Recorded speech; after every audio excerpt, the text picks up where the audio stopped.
함께 기도하겠습니다. 사랑의 아버지 하나님, 감사합니다. 우리에게 금요일을 허락해 주셔서 감사합니다. 주님 앞에 오늘 하루도 신실하게, 진실하게, 거룩하게 살아가기를 결단합니다. 우리의 마음을 잡아주시고 또 붙들어 주셔서 예수님께서 이끄시는 대로 걸어가고 말하고 생각하고 행동하는 예수님의 사람들로 승리하도록 오늘 하루 동행하여 주옵소서.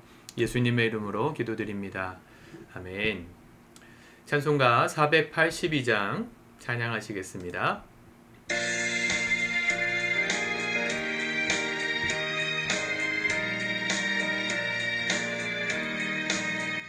참 즐거운 노래를 늘 높이 불러서 이 세상 사는 동안 주 찬양하겠네.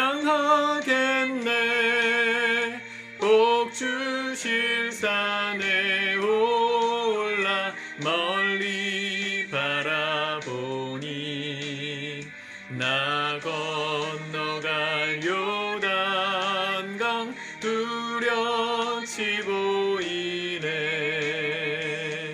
참 아름다운 교래 늘 높이 부르세.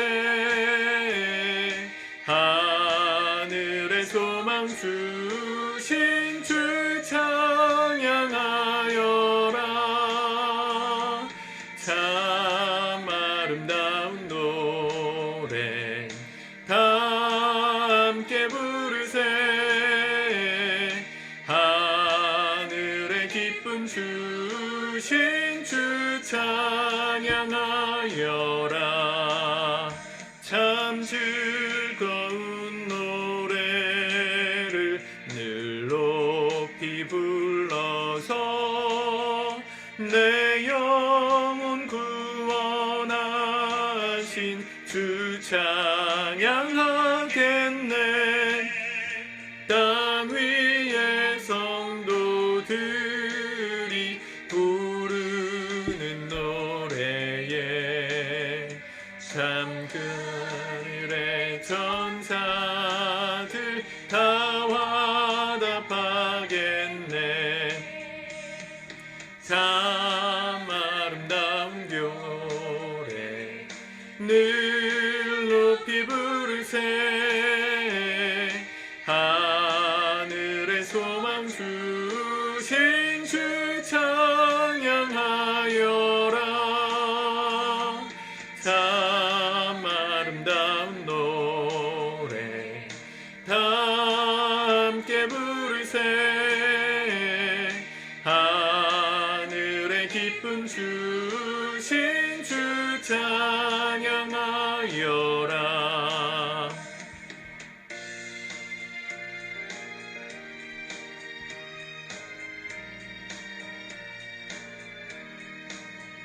참 즐거운 노래를 늘 높이 불러서 만왕의 왕 되신 주 나 찬양하겠네.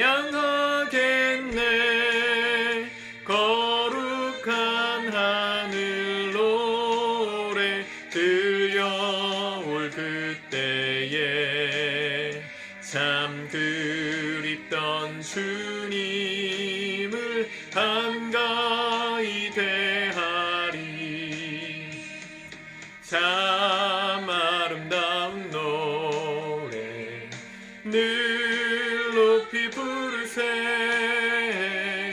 하늘의 소망 주신 주 찬양하여라. 참 아름다운 노래 다 함께 부르세. 하늘의 기쁨 주신 주 찬양하여라. 아멘.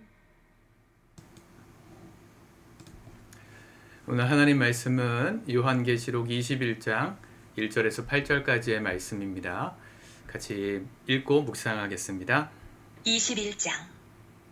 또 내가 새 하늘과 새 땅을 보니 처음 하늘과 처음 땅이 없어졌고 바다도 다시 있지 않더라. 또 내가 보매 거룩한 성 새 예루살렘이 하나님께로부터 하늘에서 내려오니 그 준비한 것이 신부가 남편을 위하여 단장한 것 같더라. 내가 들으니 보좌에서 큰 음성이 나서 이르되 보라, 하나님의 장막이 사람들과 함께 있음에 하나님이 그들과 함께 계시리니 그들은 하나님의 백성이 되고 하나님은 친히 그들과 함께 계셔서 모든 눈물을 그 눈에서 닦아주시니 다시는 사망이 없고 애통하는 것이나 곡하는 것이나 아픈 것이 다시 있지 아니하리니 처음 것들이 다 지나갔음이라. 보좌에 앉으신 이가 이르시되 보라, 내가 만물을 새롭게 하노라. 하시고 또 이르시되 이 말은 신실하고 참되니 기록하라. 하시고 또 내게 말씀하시되 이루었도다. 나는 알파와 오메가요 처음과 마지막이라. 내가 생명수 샘물을 목마른 자에게 값없이 주리니 이기는 자는 이것들을 상속으로 받으리라. 나는 그의 하나님이 되고 그는 내 아들이 되리라. 그러나 두려워하는 자들과 믿지 아니하는 자들과 흉악한 자들과 살인자들과 음행하는 자들과 점술가들과 우상 숭배자들과 거짓말하는 모든 자들은 불과 유황으로 타는 못에 던져지리니 이것이 둘째 사망이라. 아멘. 새하늘과 새 땅이 이 땅에 임하는 장면을 요한이 보았습니다. 새하늘과 새 땅이 말하는 것은 우리가 궁극적으로 들어가게 될 하나님의 나라, 천국을 말하죠. 새 하늘, 신천, 새 땅, 신지, 이래서 우리 기독교인들의 신천, 신지를 믿습니다. 이 말이 그래서 조금 헷갈리죠? 신천지라는 이단이 있는데 그들도 똑같은 걸 믿는다고 말하면서 이름을 지은 거예요. 새 하늘과 새 땅에 들어갈 그 날을 이만희를 믿어야 간다, 이렇게 가르치는 게 신천지죠. 단순하게 말하면 우리가 바라봐야 될 이 새 하늘과 새 땅은 영원한 하나님의 나라입니다. 그 나라는 예수님이 이 땅에 2000년 전에 처음 오심으로 시작된 나라입니다. 그분이 십자가상에서 우리의 죄의 문제를 해결하셨습니다. 죄로 인해서 죽을 수밖에 없다고 말하는 우리의 그 죄의 죽음의 문제를 예수님 안에서 해결할 수 있는 길을 여셨어요. 하나님의 나라의 문이 처음으로 열린 겁니다. 하나님 나라의 역사 2000년을 생각해 보면 유대 베들레헴에 예수께서 십자가에 달리셨던 그 자리에 구원의 빛이 하늘로부터 스포트라이트가 딱 비춰진 겁니다. 캄캄했던, 아무 소망이 없었던, 영적으로 죽어 있었던 우리가 하나님과 다시금 연결되어서 다시금 생명으로 부활할 수 있는 문을 여신 사건이 십자가와 부활이죠. 그 스포트라이트가 유대 땅에 딱 비춰졌던 그 구원의 역사가 제자들로 인해서 소아시아 지역과 유럽으로 번져나가기 시작합니다. 밝아지는 영역들이 점점 많아진 거죠. 어두웠던 세상에 하나님의 구원의 빛이 강렬하게 내리쬐서 빛이 비춰지는 땅이 되게 하셨고, 그리고 유럽 전역을, 그리고 미국 전역을, 그리고 대한민국을 비롯한 아시아 전역을, 지금 중국을 비롯한 이 유럽, 이 중앙아시아 전부를 지금 물들이고 계시는 겁니다. 빛의 역사로. 그 결과 하나님께서 하시고자 하시는 일이 뭔가? 오늘 5절이죠. 보좌에 앉으신 이가 이르시되 보라, 내가 만물을 새롭게 하노라. 굉장히 중요합니다. 천국은요, 저 하늘나라 어느 우주에 있는 어느 제2지구 그런 곳으로 이동하는 그런 것이 아닙니다. 창조과학에서 심하게 말하시는 분들은 천국은 저 소행성 어딘가에 있다 이렇게 말하는데 그거는 별로 성경적이지 않은 해석입니다. 상상할 수는 있겠지만 와닿지 않는 신학적인 해석입니다. 성경적인 천국은 어디에 임하는가? 우리가 살고 있는 이 지구에 임하는 겁니다. 침례교도들은 처음부터 그렇게 믿었어요. 하나님의 나라는 우리가 하늘나라로 올라갈 것만 자꾸 이제 얘기하지만 이것은 사실은 우리 한국 기독교가 유교, 특별히 토속신학에 물든 유교에 물들었기 때문입니다.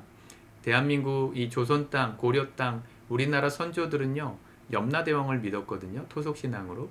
거기에도 비슷한 천국과 지옥의 비유가 있죠. 거기도 죽으면 천당에 올라가고 죽으면 죄짓고 죽으면 지옥에 간다. 비슷한 논리가 있거든요.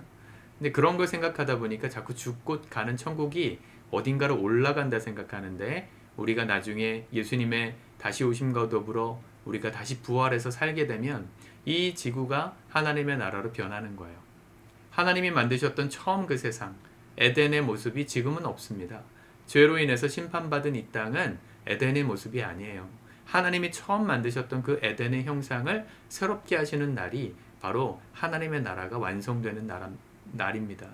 그래서 우리는 이 땅에 사는 동안 우리의 사명 중에 한 가지는 뭐냐면 지구를 깨끗하게 쓰는 거예요. 이 땅을, 내가 밟고 있는 땅을 거룩하게 만드는 게 우리의 역할이에요. 왜냐하면 이 땅이 새롭게 하나님께서 조성하실 하나님 나라의 토대이기 때문입니다. 이렇게 믿으시면 이상하신가요?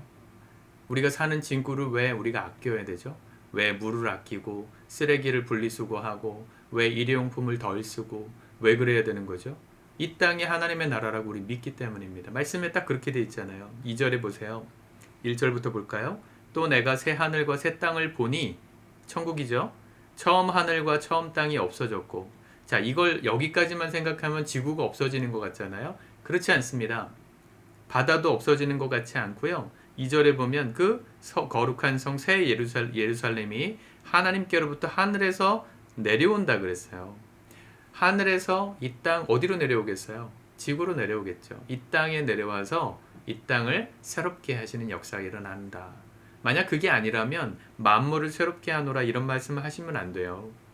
하나님의 나라는 이 땅에 임하는 겁니다. 우리가 사는 땅을 하나님 나라로 만들어야 될 사명이 있어요.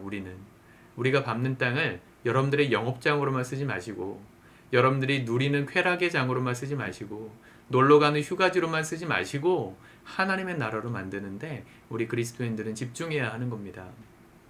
왜요? 그 나라는 너무나도 좋은 곳이기 때문이죠. 4절 모든 눈물을 그 눈에서 닦아주시니 다시는 사망이 없고 애통하는 것이나 곡하는 것이나 아픈 것이 다시 있지 아니하리니 처음 것들이 다 지나갔음이로라. 하나님 만드셨던 에덴이 깨어지고 그 잔해만 남아있는 이 처음 세상이 주님 다시 오시는 날에 완성되어서 변화되어서 새롭게 되어서 다시는 죽는 것이나 사망이 없고 아픈 게 없어요. 그게 원래 에덴의 축복이지 않습니까? 그러니까 요한계시록은 창세기 1장으로 가는 거예요. 하나님이 창조하셨던 그 완벽한 세상으로 우리가 들어갈 걸 꿈꾸는 것이 우리 신앙생활의 궁극적인 목표이고 최종 목적지입니다.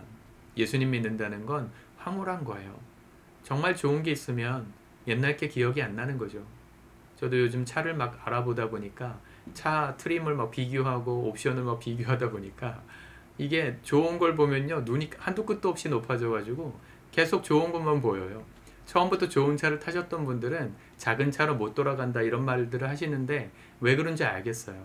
좋은 걸 한번 맛보고 나면 못 돌아갈 것 같아요. 똑같아요. 우리가 정말 하나님 나라가 좋다는 걸 맛보면 이 땅에 무너지고 깨어진 세상이 별로 매력적으로 느껴지지 않을 거거든요. 근데 우리가 그 완벽한 세상을 본 적이 없어요. 근데 성경을 통해 간접 체험하는 거죠. 그 나라가 어떤 나라인가? 다시는 사망이 없고 애통하는 것이나 슬퍼하고 우는 것이 없고 아픈 것이 없고 눈물을 닦아주시고 모든 눈물이 닦여지는 나라. 사실은 우리가 세상에서 원하는 게 이거 아닙니까?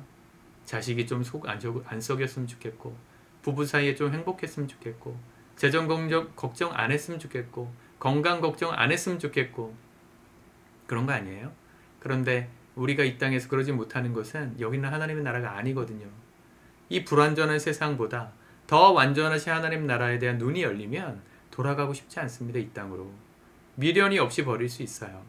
그래서 예수님이 말씀하시기론 천국을 발견한 사람은 마치 밭에서 보화를 감추어둔 그 밭을 발견한 사람이 자기의 전부를 다 팔아서 그 밭을 산다 했던 그 이유를 이해할 수 있어요. 하나님 나라는 이 땅의 불완전한 것과 비교가 되지 않는 것입니다. 완벽한 세상. 요한은 그걸 눈을 떠서 봤던 거예요. 새 하늘과 새 땅을. 그 하나님의 영광스러운 모습이 이제 9절부터도 나오고요. 22장에서도 계속 묘사됩니다. 어떤 곳인지. 화려함의 끝을 설명하려고 무진장 노력했다는 게 보여요. 성경을 보면.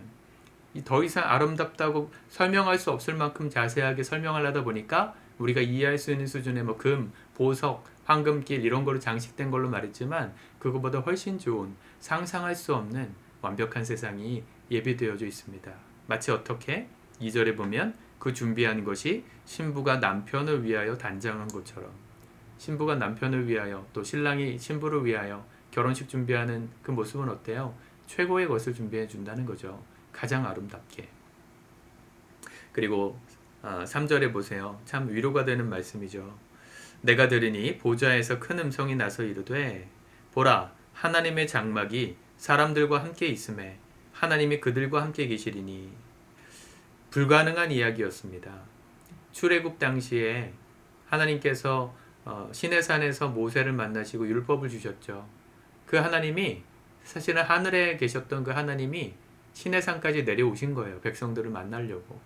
그런데 그 시내산에 임하셨던 하나님이 이스라엘 진영 한가운데 성막으로 임하셨죠. 성막을 지어라. 내가 너희들 회중 한가운데 있어서 예배하게 할 것이다. 하나님이 점점 다가오세요. 근데 회막의 한계는 뭡니까? 거룩하신 하나님이 죄 많은 인간을 만나실 수가 없어요. 만나면 하나님의 공의가 인간을 쳐서 인간이 죽으니까. 그래서 이 지성소에 휘장을 갈아놨잖아요. 가려놓은 이유는 아무나 들어가서 죽음을 당하지 못하도록 보호하신 거예요. 배려해 주신 거예요. 근데 그 휘장이 찢어졌죠. 언제 찢어집니까? 예수님이 십자가에서 돌아가실 때. 그 말은 뭡니까? 주님과 우리 사이에 막힌 벽이 허물어진 거예요. 주님께서 우리에게 다가오실 수 있고 우리도 주님께 마음껏 나아갈 수 있는 시대가 열렸죠. 그래서 우리는 지금 예배당에 마음껏 옵니다. 언제든지 달려와도 예배함에 있어서 거리낌이 없죠. 주님도 그런 우리의 마음을 기쁘게 받으시죠. 이제 거기서 더 나아가서 하나님과 우리가 함께 하나님의 장막이 사람과 함께 있으며 그분의 장막 하나님께서 우리 가운데 함께 하시는 그 집이 영원토록 우리 가운데 거하는 그분과 생활하는 행복한 시절이 펼쳐질 것이다. 여기서 기쁜 사람이 되려면 어떻게 해야 될까요? 평소에도 하나님과 함께하는 게 기뻐야 기쁘겠죠. 그렇죠. 저희 예를 들면 저랑 함께 있는 게 즐거운 성도님들이 되신다면 함께 여행 가도 즐거우실 거예요. 그런데 제가 불편하신 분들은 저랑 하룻밤만이라도 같이 보낸다 그러면 힘드실 거예요. 불편할 거거든요. 예수님도 똑같아요. 이 땅에서 주님 다시 오시기 그 전까지 잘 준비한 사람은 그분과 친밀하게 교제하면서 그분이 너무너무 좋아진 사람들은 이 날이 기다려줄 거지만 그렇지 못했던 사람들은 이 날이 두려워질 겁니다. 어떤 인생을 사시겠습니까? 7절 이기는 자는 이것들을 상속으로 받으리라. 나는 그의 하나님이 되고 그는 내 아들이 되리라. 3절에 똑같은 말씀 나오죠. 그들은 하나님의 백성이 되고 하나님은 친히 그들과 함께 계셔서. 이것은 이기는 자의 특징입니다. 주님과 날마다 동행했던 사람, 그분을 즐거워하고 기뻐했던 사람, 정말 예수님이 내 인생의 전부입니다. 이게 진실했던 사람, 기쁠 거예요. 그런데 그러지 못한 사람, 예수님이 부담스러운 사람, 그분이 내 인생에 태클 걸까봐 여전히 두려우신 분들. 8절 그러나 두려워하는 자들과 믿지 않는 자들과 흉악한 자들과 살인자들과 음행하는 자들과 점술가들과 우상 숭배자와 다 뭡니까? 하나님 이외의 것들 붙들고 살았던 사람들입니다. 하나님 말고 의지했던 다른 신이 있었던 사람들은 모든 자들은 불과 유황으로 타는 못에 던져지리니 이것이 둘째 사망이라. 주님 다시 오시는 날에 새하늘과 새 땅이라는 놀라운 영광을 보고 비교할 수 없는 미련 없이 이 땅의 것들을 버려도 아깝지 않은 그런 준비된 그리스도인의 신부들로 오늘 하루 살아가시면 좋겠습니다. 저도 그렇게 살기를 힘쓰겠습니다. 기도하겠습니다. 주님 감사합니다. 하나님의 말씀을 우리가 우리의 삶의 거울로 봤습니다. 오늘 내 삶이 정말 주님 다시 오실 때 기뻐할 수 있는 준비된 삶인지 아니면 주님 다시 오시는 것이 두렵고 여전히 이 땅의 것들의 미련이 남아있는 준비되지 못한 삶인지 돌아보기 원합니다. 영원하신 하나님의 영광, 처음 그 에덴의 모습으로 돌아가게 하실 그 영원한 축복을 우리가 모두가 소유할 수 있도록 우리의 삶을 인도하여 주소서. 그날에 슬퍼하고 둘째 사망에 빠지는 자 아무도 없도록 다시 본 교회 성도들 손 붙들고 오늘 하루도 믿음으로 이끌어 주시옵소서. 예수님의 이름으로 기도드립니다. 아멘.